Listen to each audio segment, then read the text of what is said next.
Et aujourd'hui, pour Bestseller, on a le plaisir d'être en compagnie d'Olivier Bal. Bonjour. Bonjour Asley. Merci d'avoir accepté notre invitation sur Radio Judaïka. On est ravis de vous recevoir en studio aujourd'hui. On va parler de votre nouveau roman, Roche de sang. Il est paru le 20 avril aux éditions XO. Et oui, il vient à peine de sortir, tout à fait.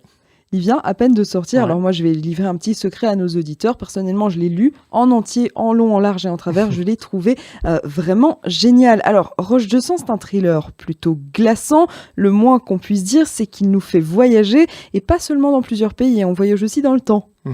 Tout à fait, j'avais cette envie de tisser un récit, en effet, d'abord qui se base sur deux temporalités. D'abord un récit qui se passe en 2019.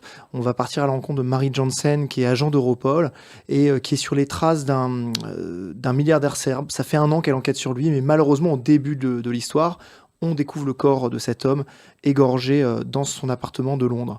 Pour Marie, qui ne veut pas lâcher cette affaire, elle va se mettre à enquêter sur les raisons de la mort de cet homme.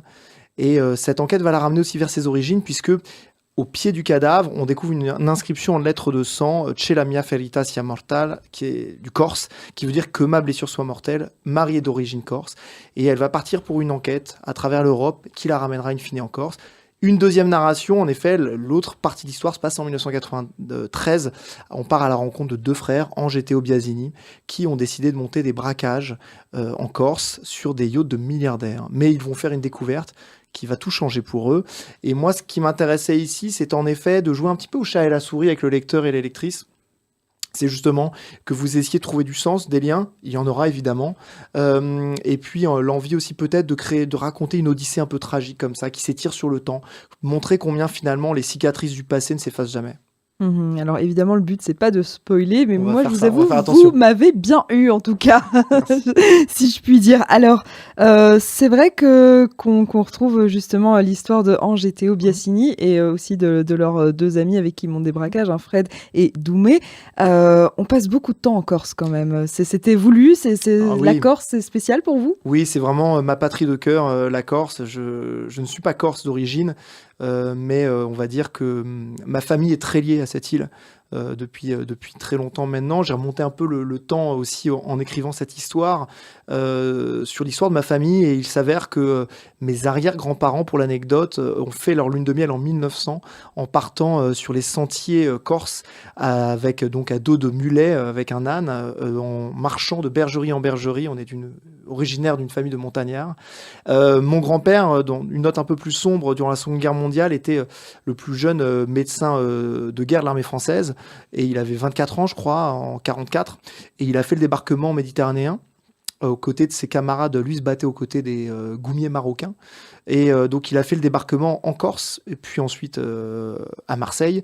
Mais en Corse, il a participé à une bataille qui a été assez meurtrière et terrible, dont les Corses se rappellent bien. C'est la bataille du col de Teguim, qui est au nord de l'île, entre Bastia et Saint-Florent. Il y avait une batterie d'artillerie allemande au sommet d'une montagne, et ils ont envoyé les Goumiers, les Marocains, se battre là-bas. Ça a été terrible. Mon grand-père, moi, j'ai ce souvenir de lui, quand on allait en Corse, même malgré un âge assez avancé, il continuait à monter en pèlerinage pour ses frères tombés là-bas. Il continuait à partir seul, marcher sur ce sentier. Et un peu grâce à mon grand-père, à mes arrière-grands-parents, mon père était très lié à la Corse, et donc avec mes parents, nous y avons été toute ma jeunesse, toute ma vie. Donc moi, ça fait 40 ans que je vais en Corse, j'ai connu la Corse à tous les âges.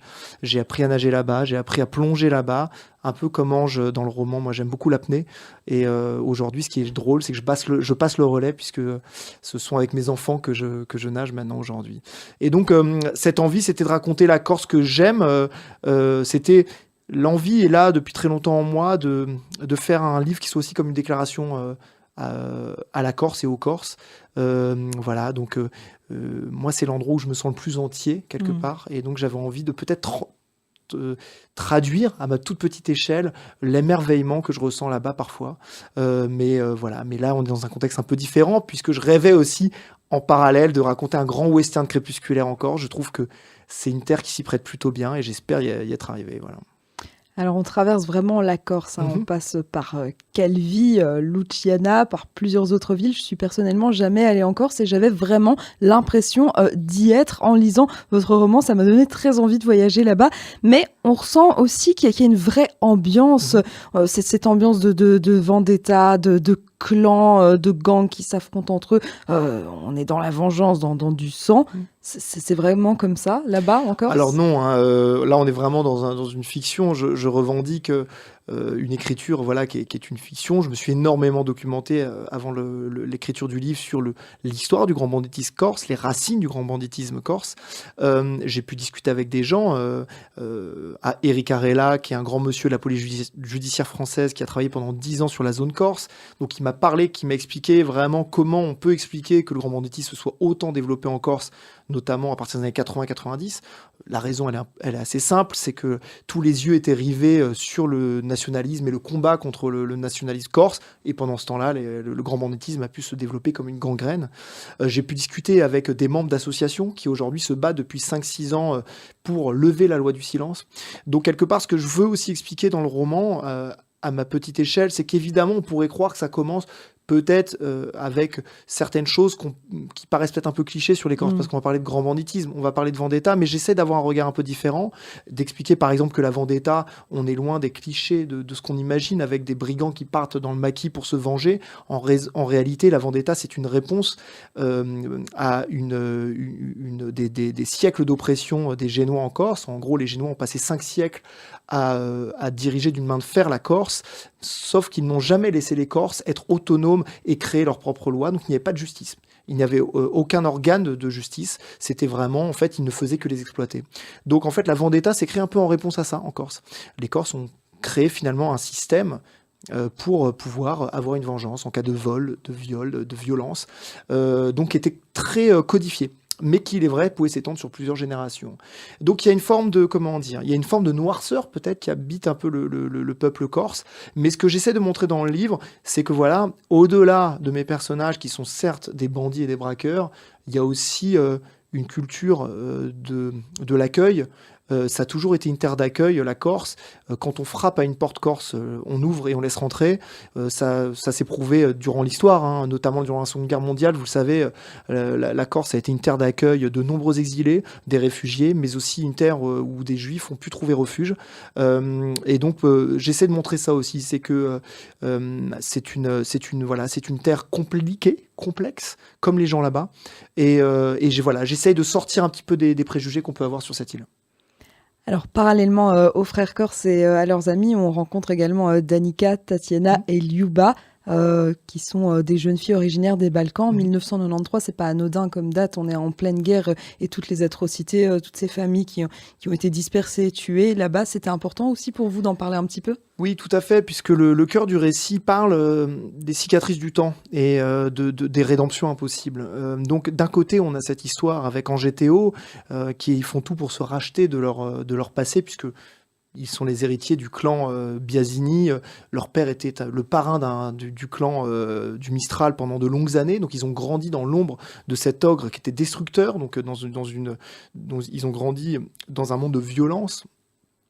Et à l'inverse, on va rencontrer ces filles, je peux pas trop en dévoiler, j'ai pas envie de trop en dévoiler, mais en effet, qui elles aussi sont les héritières d'un monde qu'elles n'ont pas voulu. C'est-à-dire que un moment, on leur a dit, bah, cette personne-là, ça va être ton ennemi, parce qu'on a décidé qu'il n'était pas musulman, parce que lui n'est pas du même pays, ne parle pas la même langue, et elles sont héritières de ça. Mais en fait, donc en effet, il y a une Croate, il y a une Serbe, il y a une Bosniaque, elles sont 3 gamines qui devraient se détester, mais qui vont devenir sœurs parce qu'elles vont vivre des choses terribles.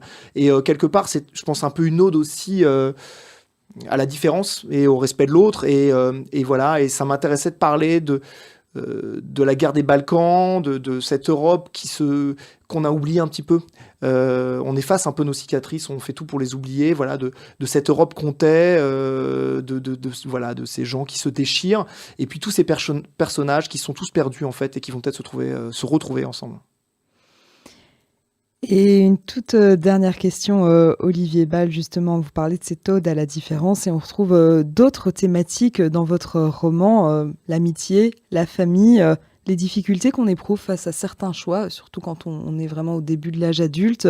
Est-ce qu'on peut dire qu'il y a un peu de vous dans chacun de vos personnages ? Alors oui, c'est en tout cas certainement mon livre le plus personnel, hein. Moi, j'aime bien me cacher derrière ma fiction en général quand j'écris, donc m'éloigner au maximum de ce que je suis au quotidien pour écrire. C'est là que je m'épanouis quand je vais chercher des personnages qui sont loin de moi, loin de ce que je suis.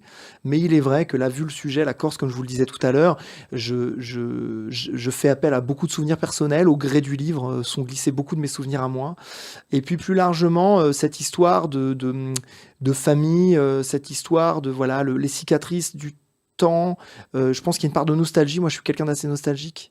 J'aime bien regarder en arrière, mais avec un sourire et pas d'amertume. Là, pour le coup, c'est des personnages qui ont beaucoup d'amertume. Et en effet, c'est aussi un roman sur l'amitié. Moi, je suis très attaché à l'amitié et j'aimais cette idée de se dire que les gens qu'on aime, les gens qu'on a aimés sont toujours là en nous quelque part. Ouais, voilà. Merci beaucoup Olivier Bal d'être venu nous présenter votre nouveau roman, je le rappelle, Roche de sang. Il est paru aux éditions XO. Merci beaucoup. Merci Asley.